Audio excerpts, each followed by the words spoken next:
Ribena, it's more than a black currant drink. According to the British, it cures everything. Toastmaster, fellow Toastmasters.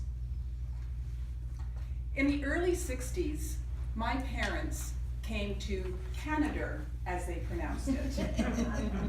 They were leaving England to look for a better life. They had my sister, only to discover that Canada was not any better than England. So they went back home. When my mom was pregnant with me, her mom was collecting caps from Ribena, the black currant drink that the British claim cures everything.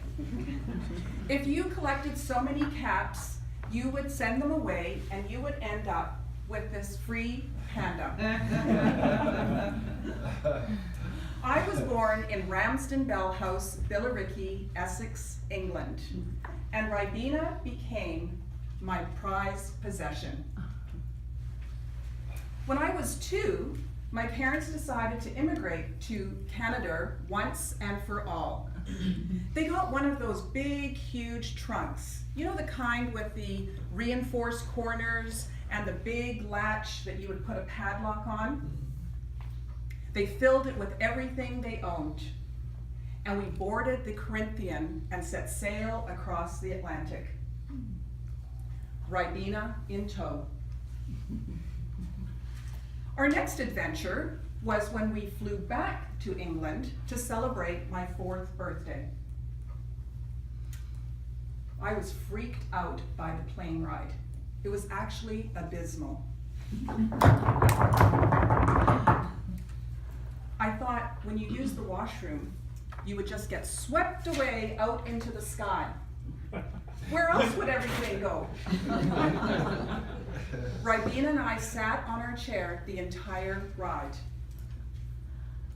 Now tell me, what does every 4-year-old want for their birthday? A pony. Yes, a pony. My maternal grandfather was able to score the local donkey. We dressed that donkey up, and the local neighborhood children and myself rode that donkey all day long in the summer heat. Ribena in tow. Ribena was a sense of comfort to me when at 10 years old I got rushed to the hospital to have my appendix taken out. Up until that point, I had wanted to be a nurse like my godmother. She had delivered over 1,000 babies in Ramsden Bell House, Billericay, Essex, England. She received an award from the Queen. She even went to the palace and had tea with her. It wasn't until the doctor came to me and said, "Rowena, would you like to take your appendix home with you in a jar so that you can show it next week at school?" That I realized that they are actually going to cut something out of me, take it out, put it in a jar, and that was it. I gave up the whole idea of being a nurse. Instead, I went into the cosmetic industry. Isn't that what every wannabe nurse turns to? I joined Mary Kay Cosmetics at the tender age of 19 and quickly climbed the ladder of success with that company, doing training, recruiting, traveling, driving free cars. People always ask you, did you drive a pink Cadillac? And I drove many cars with Mary Kay. It was a great career. Something was missing while I was training my consultants and my team, and I thought, you know, they need to be a little bit more organized. And I had won an award while I was a Girl Guide to have the most organized campsite. So doesn't it make sense to go and become a professional organizer? I started my company called GettingItTogether.ca, where I help people downsize, clear out the clutter, get organized.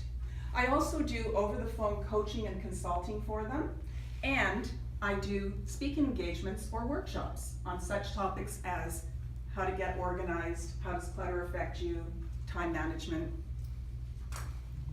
Ribena had sat on the shelf for many years at this point, and in my spare time, I do things like skiing and jumping in the lake out here in Port Moody, not on days like today, of course, hiking, biking, and I love to travel in my spare time.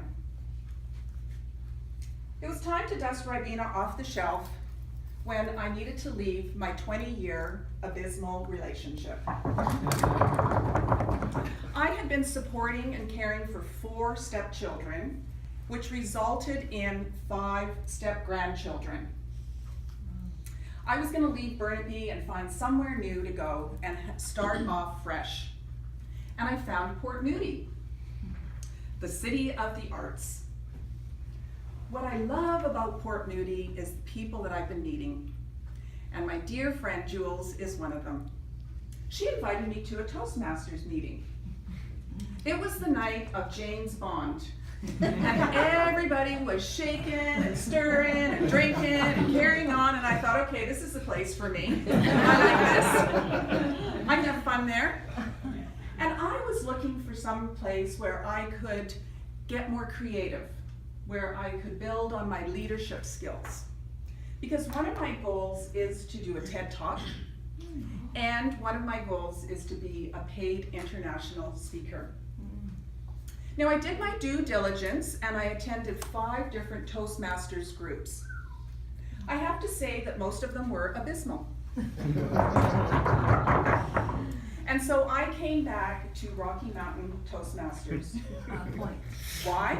Or Rocky Point. Rocky Point Toastmasters. Why?